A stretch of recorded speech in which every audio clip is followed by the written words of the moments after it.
You are now watching KG Channel. Hello and welcome back. Ito na po ang mga maiinit na balita. Nagtrending na naman si Asia's superstar, Catherine Bernardo, at ang kanyang matalik na kaibigan na si Aris De Santos sa Australia dahil sa mga ibinahagi ni Aris na mga larawan nila ni Catherine Bernardo together. Pero bago yan napabalita na nagtungo si Catherine at Mayor Mark sa Australia dahil sa mga lumabas na mga larawan ng dalawa. Ngunit walang komento ang dalawa tungkol sa balitang ito. Meanwhile, napansin naman ng mga mapagmatyag na mga netizens, Catherine Bernardo's best friend in Australia, Aris, and Mark Alcala's socialite sister are now IG mutuals. Kaya naman tumaas pa ang espekulasyon na magkasama nga si Mayor Mark at Catherine sa Australia. Sinasabi ding kasama rin umano sa Australia, kapatid ni Mayor Mark. Nagbahagi naman ng larawan ang kaibigan ni Catherine na si Aris De Santos ng larawan sa kanyang Instagram story kung saan makikita dito si Catherine Bernardo. Some reports indicate they might be in Melbourne. Aris has also shared photos and updates on social media showcasing their time together. Makikita na nag-enjoy naman ang magkaibigan habang namamasyal sila doon at nasa adulting era na nga si Catherine. Dahil kung hindi man niya kasama nga si Mayor Mark, ay solo travel niya ito sa pangalawang pagkakataon. Kung matatandaan, ay nagtungo din noon si Catherine sa Australia nung nanood siya ng concert ni Taylor Swift kasama ang kanyang mga kaibigan at ang kanyang BFF na si Aris.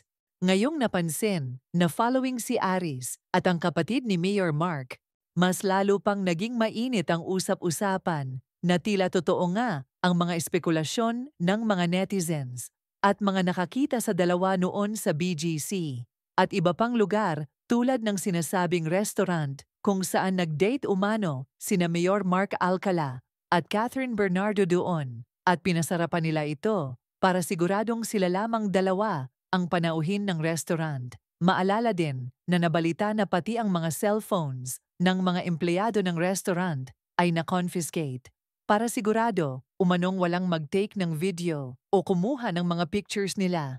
Mas umugong pa ito dahil na rin sa mga balita ng mga showbiz insiders na malaki umano ang chance na may namamagitan na nga kina Catherine at Mark. Dahil hindi lang umano iisang netizen ang nagsasabi na nakita nila ang kapamilya aktres na kasama si Mark Alcala sa balita dati ni Mama OG.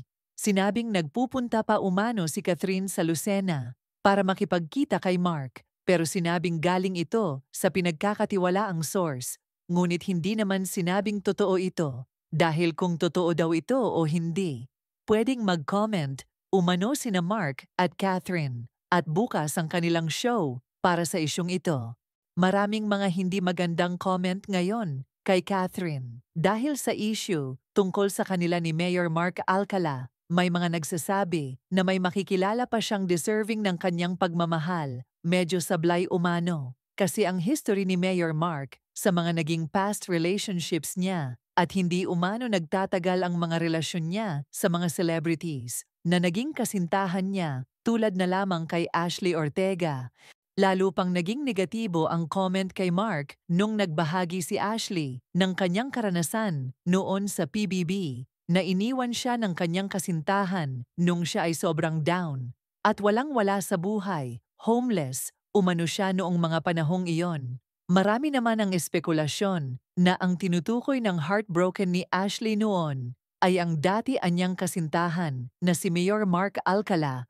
Marami din ang nagsasabi na puro papogi umano ito sa mga kolehiyala at basketball. Ang inaatupag, minsan lang umano makita sa City Hall ng Lucena. Wala pa man comment dito ang mayor kung ano ang masasabi niya sa mga isyong binabato sa kanya. At kung totoo, lahat ng ibinabato sa kanila ni Catherine Bernardo.